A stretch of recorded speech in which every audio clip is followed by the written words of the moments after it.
Hey, salut à toi, et dans cette vidéo je te montre la fabrication d'une aire de chasse et je te le dis tout de suite, ça va être un gros carnage, rien ne va se passer comme prévu. C'est parti.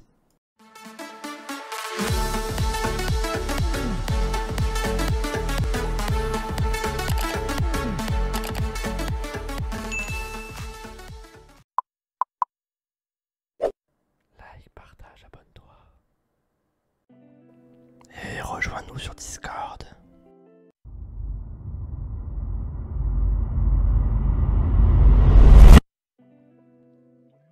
Dans le monde fascinant des fourmis, la création d'un habitat unique est une aventure en soi.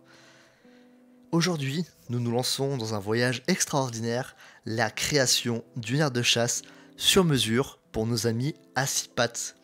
Merci à Linko pour le petit tips, c'est lui qui m'a montré comment faire cette aire de chasse. Le choix des matériaux, la conception des tunnels, la mise en place de l'environnement parfait, chaque détail compte.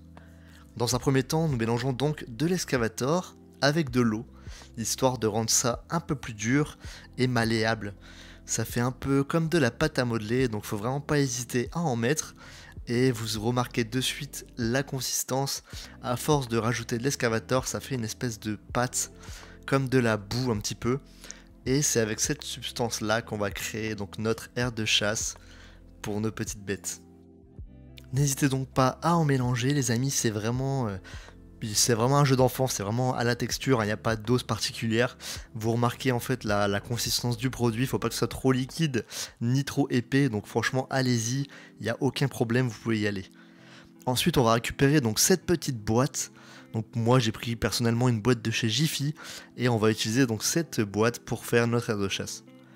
Donc on va utiliser un tuyau tout simple avec un trou que je viens faire passer dans l'excavator, et on va passer de suite à la décoration.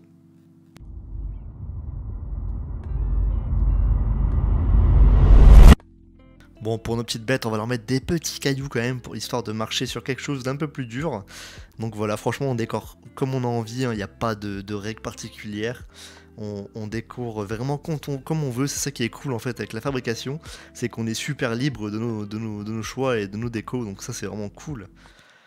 Et donc moi perso je mets des petits cailloux, je vais mettre également des petits bouts de bois, histoire de les faire grimper un peu et qu'elles aient un peu de hauteur dans cette aire de chasse. Je trouve ça plus sympa franchement. N'oubliez pas les amis, pour me soutenir et pour aider la chaîne, rien de plus simple, vous pouvez vous abonner, c'est gratuit, vous avez le petit bouton juste en dessous de la vidéo, et vous pouvez laisser également me lâcher un petit pouce bleu, ça fait extrêmement plaisir et sachez que je réponds à chaque commentaire, donc voilà, n'hésitez pas à m'en laisser un. Vous voyez cette chose? C'est la plus grosse erreur de ma vie. Vous allez comprendre pourquoi, franchement j'ai fait une méga erreur en mettant ça, et je vais en payer le prix fort. Ça va être terrible, elles vont vraiment faire n'importe quoi, et cette aire de chasse va vraiment tourner au vinaigre. Donc voilà, franchement c'est dommage parce qu'elle est quand même sympa, elle rend vraiment bien, vous voyez avec le petit tunnel en dessous, le petit accès vraiment secret, le bout de bois, les petits cailloux, franchement je la trouve vraiment cool, mais comme je vous dis c'est pas une aire de chasse qui est adaptée à l'espèce que je vais mettre dedans, donc malheureusement on aura fait ça un peu pour rien. Je vous laisse un peu le suspense, je vais pas vous dire tout ce qui s'est passé avec cette espèce là, mais c'est vraiment, c'est vraiment fou ce qui se passe. Voilà, donc on va de suite les connecter pour essayer de voir et les faire découvrir leur nouvel univers. Allez, c'est parti, on va connecter tout ça.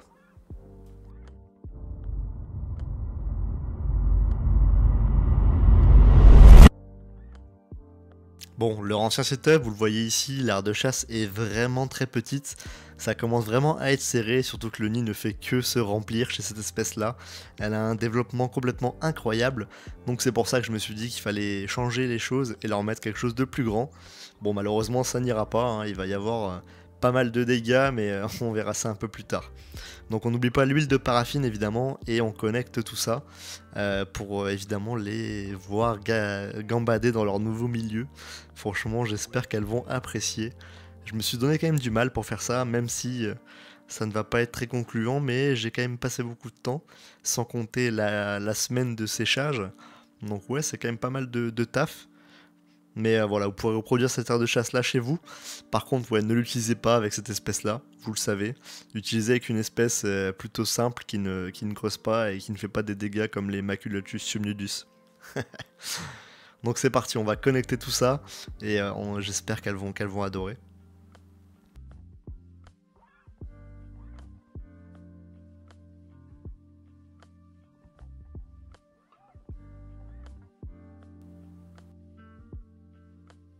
Voyez comment nos fourmis s'adaptent à leur nouvel environnement, explorant avec curiosité chaque recoin de leur nouvelle aire de chasse. À peine connectées, elles sont déjà dedans et ça fait vraiment plaisir. C'est incroyable de voir comment ces créatures intelligentes s'adaptent et interagissent dans un espace conçu spécialement pour elles. Alors timidement, nos fourmis sortent de leur tunnel, se touchant mutuellement pour s'assurer que tout est sûr, elles semblent se concerter sur leur prochaine étape. Chaque centimètre carré est inspecté avec soin, le sol est palpé, les murs sont explorés et chaque recoin est examiné.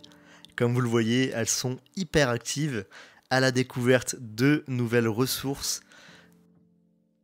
Comme vous le voyez, c'est une grande découverte. Elles passent vraiment d'une aire de chasse minuscule à ce grand terrain de jeu, plein de branchages et de zones à escalader. Donc elles ont l'air super heureuses. C'est un moment de découverte, d'adaptation et de transformation. Nos fourmis sont véritablement chez elles dans ce nouveau monde. Et vous le voyez, plus le temps passe et plus elles sont nombreuses à venir explorer tout ça. C'est vraiment captivant à regarder et je suis resté des heures à les observer en train d'aller et venir et de découvrir chaque zone de cette aire de chasse. Comme vous le voyez, j'ai pas mal de soldats assez grands qui viennent également s'assurer que la zone est sûre et qu'il n'y ait pas de danger pour la colonie.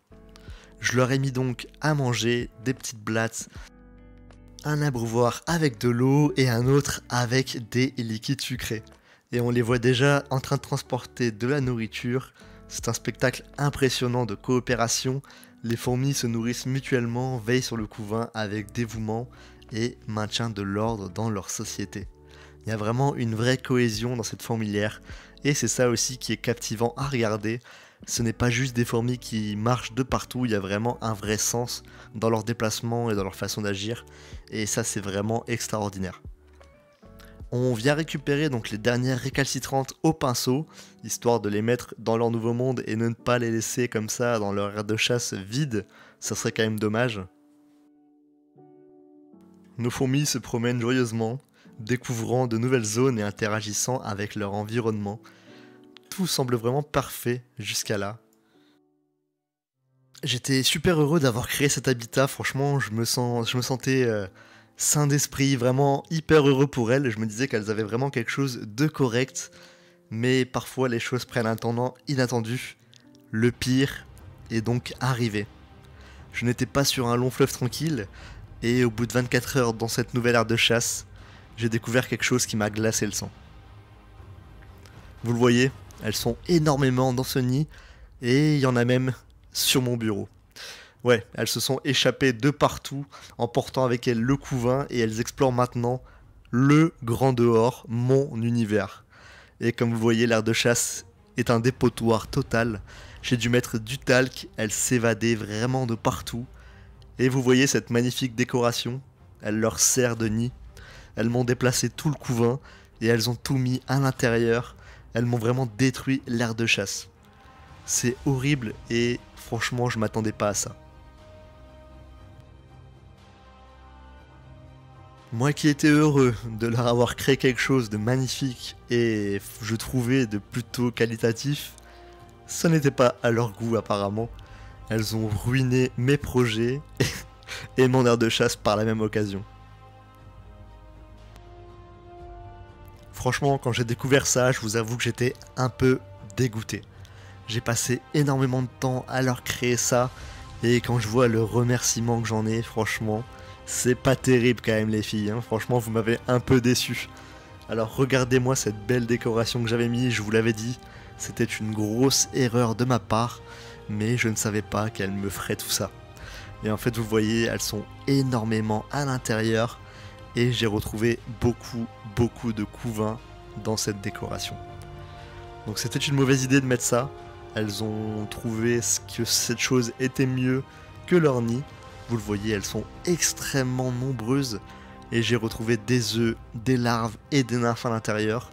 Donc c'est le moment de déloger tout le monde, puisque ce n'est pas un nid, c'est une aire de chasse. Donc vous sortez de là, immédiatement. Non, franchement, c'est vraiment déçu, mais écoutez, c'est comme ça. Je ne peux pas prévoir ce genre de choses, malheureusement. C'était quand même une belle aire de chasse qui ne servira plus. Va falloir que je la nettoie et que j'en refasse une plus jolie pour une autre espèce. Mais en tout cas, pas pour les Maculatus subnudus. Ce sont des teignes, elles s'échappent de partout. J'en avais plein le bureau, c'est vraiment une horreur. Donc je vais leur mettre quelque chose de plus grand et de plus sécurisé. Car voilà, les aires de chasse maison avec si peu de hauteur, c'est fini pour elles. J'ai compris la leçon. D'ailleurs, si vous voulez suivre l'aventure de mes Maculatus subnudus, le déménagement, la nouvelle aire de chasse, etc. se passe dans la prochaine vidéo. Donc n'hésite pas à t'abonner si ce n'est pas déjà fait, comme ça tu ne rateras aucune vidéo. Active la cloche des notifications et laisse-moi ton plus beau pouce bleu, ça fait extrêmement plaisir. Dans tous les cas, ça va être tout pour moi. Vous avez suivi un peu le calvaire de cette espèce. On se retrouve très rapidement pour d'autres vidéos sur la chaîne. J'espère qu'elle vous a plu. Et moi je vous dis à bientôt. Salut à tous.